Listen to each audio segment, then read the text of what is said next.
Yeah. So we're nice and dry. We are going to be on the warm side. Here's what we look like from our region's field camera. A few puffy cumulus clouds out there, no threat of rain through the rest of the day, and we are warming very effectively. By this afternoon, we're going to end up in the upper 80s, close to 90 degrees. So let's break it down hour by hour. Mainly sunny sky. It's not until about 3-4 o'clock that we start to see those daytime highs very close to 90. This could be the warmest day we've seen so far in 2024. 5 p.m. temperature holding in the mid-80s. It's not until after the sun goes down that we finally drop into the 70s, but it will be a very pleasant evening with a mainly clear sky.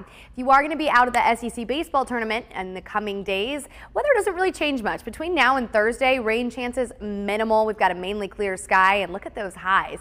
Upper 80s, close to 90 degrees. I would not be surprised if there actually are some locations that touch 90 in the coming days. This feels very summer-like, likely to be the warmest week we've seen so far in 2024. And then you do see that rain icon on Friday. Although there could be a few hit and miss thunderstorms, don't count on seeing rain. Most folks will not see rain. Better chance to see a passing shower is going to be along into the north of I-20.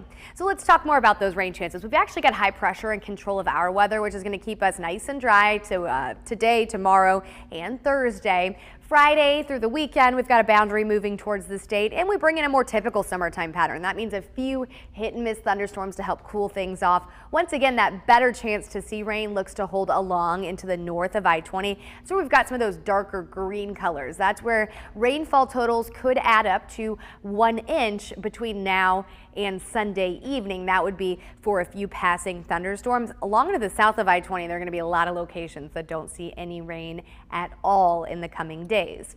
Of course, it's Memorial Day weekend, so we want to talk more about that Memorial Day forecast. And on Monday, it does appear likely that we will have some scattered thunderstorms around. Those would generally be during the afternoon and early evening hours.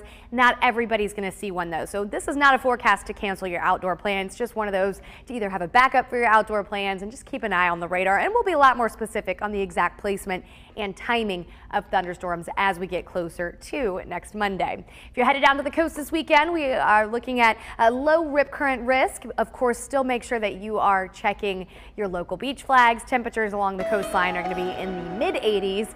Here in central Alabama, we're talking upper 80s. There are going to be some spots that touch 90 with just a few hit and miss thunderstorms through the weekend.